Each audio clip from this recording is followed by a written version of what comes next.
All right. I don't know. I'm just getting that, just hearing that. So, all right. We're starting with the first card. And by the way, this card indicates your environment. This card is what's going on underneath subconsciously. And this card is the outcome. Third card. All right. So the first card is the same as the Nine of Pentacles. Well, I love that this is your environment, Cancer, for the beginning of May. It feels like, you know, the Nine of Pentacles, it's material harvest, just what this card says. You're feeling the happy home, the happy family. Money is starting to feel more abundant for some of you. Hopefully a lot of you, but maybe it's just you're more settled about bills being paid on time, more money coming in. If you're married, then it might be that your spouse has gotten a new position or a part-time position to help with payments. You also may feel good about the material objects in your life. It might be that, you know, if you have a new, I don't know, one of those new watches, you know, that you can also use as a phone, and you can do FaceTime on it. I mean, those are really cool. Just any object or material comfort. Maybe some of you are going on vacation. It also feels like, to me, some of you are wanting to take care of your body more, getting more physical exercise. So I'm hearing, you know, strolling around the block. And it could be that you're, you know, it's not a fast walk, but it's a walk, or you're pushing a stroller. If you're a young mom, then, you know, or even, you know, a grandmother, and you're pushing that stroller, that's a great way to get out and about and get some exercise, and the baby and the child will too, or at least, I don't know if they'll get exercise, but they'll love the outdoors. But this is just, you know, feeling the fruits of what you've put into your work, your earnings. You're starting to see some material manifestation.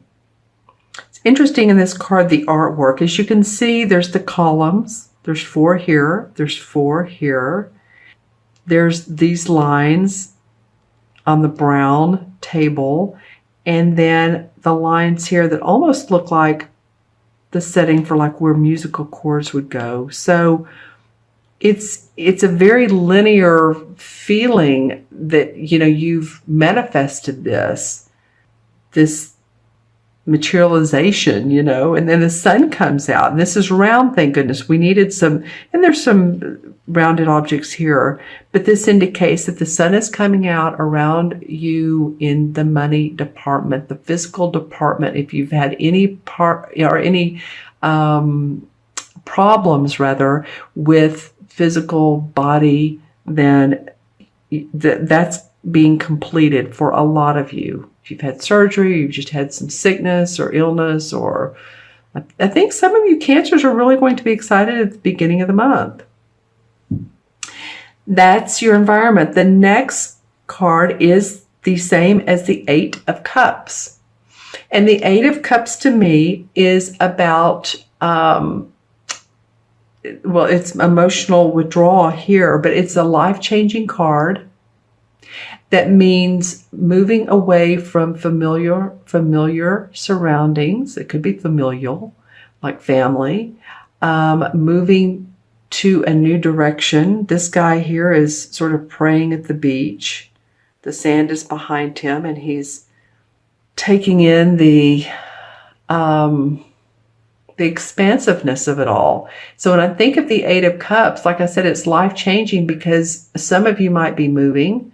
Some of you might be opening your doors to, I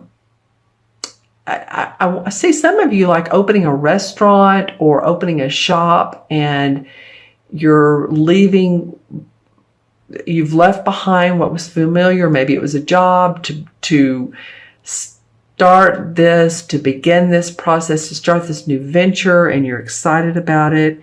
And you know, this card says emotional withdrawal. Well, it can be that you're withdrawing from those that kind of feel like they were in your past, and you're ready to seek new ventures. You don't know how it's all going to turn out. It doesn't feel like you do. This is the undercurrent of what's going on for you. You might be trading positions, doing different work than you were.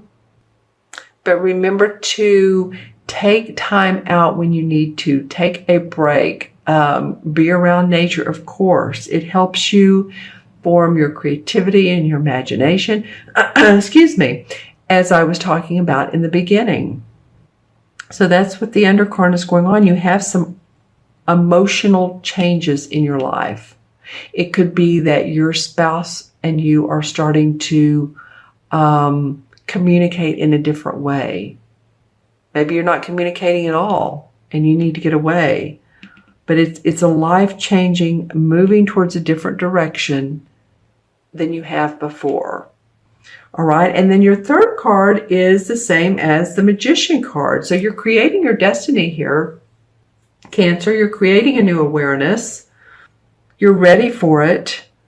This is, he has his crown chakra lit up, so he's ready for the spiritual wisdom to move forward to create a new life. I feel a lot of you have felt restrained or held back, or all the pieces of the puzzle weren't exactly in line or in place, because I'm seeing like,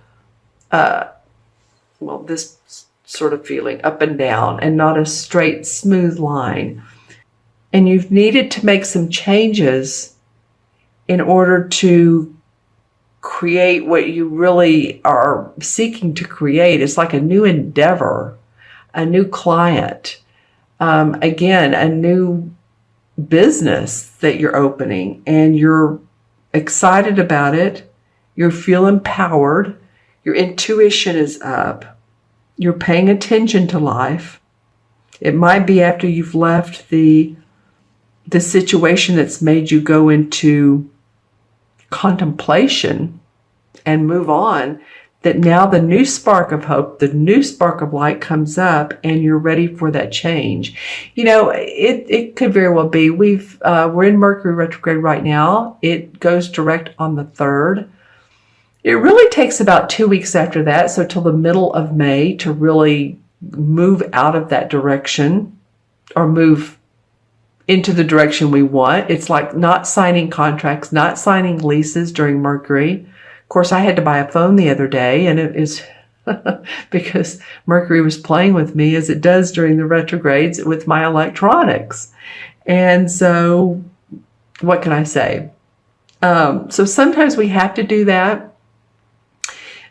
But for you guys, there is a spark of interest that comes around mid-May. You feel inspired. You're ready to whip up something new. You've either expanding what you're already doing with your business or with your work. I'm feeling business for a lot of you.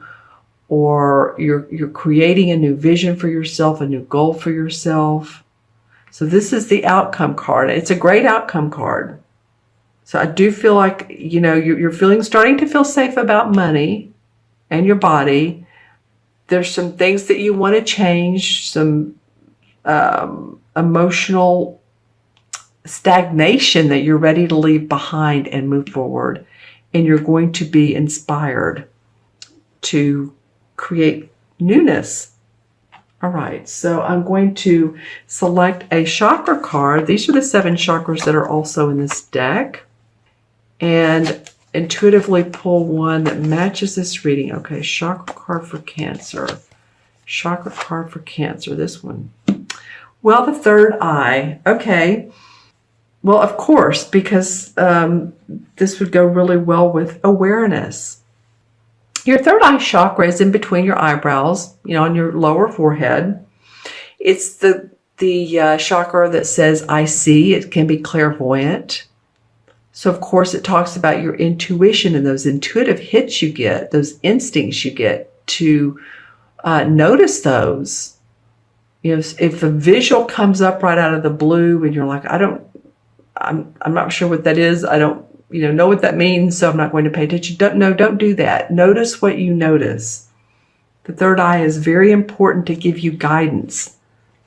Yeah, again, I think I said this a minute ago, but the key words for this particular chakra is I see. So your perception is heightened at this time. This deck is more spiritual than some of the others, so if it feels that way, you're right. You're very right. But I felt like I wanted to use it. It just felt like it was the time to do so. For the third eye, of course, the color is indigo, and this is a perfect crystal. Doesn't have to be large. It doesn't have to be like a big bowl or this size. It can be a tiny little amethyst. And this will help with your intuition. It will help open that third eye. And to balance it, you know, walking meditations, like quietness while you're walking, not thinking about what you need to do that day, what's going on in your life, what do you need to get accomplished. No, walking meditation is letting your mind relax, letting your body relax, and noticing the trees, noticing the birds, being in the present moment, noticing colors. This chakra works closely with the throat and the crown, because the throat chakra, you know, we speak what we see, and the crown chakra is right here, the spiritual wisdom. All right. Okay, so I'm going to move that here. Just feels good. Going to add up the cards. 9 and 8 is 17, 18. Well, okay. 1 and 8 is 9. 9 in numerology is about completion. Completion of the journey and the path. Completion of the project and moving on to new. And that's exactly what you guys are doing. You're moving in new directions. It may feel a little bit not scary, but just different and encompassing. The 9 in the traditional tarot is the Hermit card. And the Hermit card, again, this is about you getting out your lantern, because that's what the Hermit card looks like. You know, he has his, he's on a path at night, the traditional tarot hermit. He's as a wise guy, very wise man, looking very old soul. He has this lantern, it's at night, and he's looking for his inner pathway. And he's this guidance, this quietness, this time of inner reflection, meditation, walking meditation will show him guidance.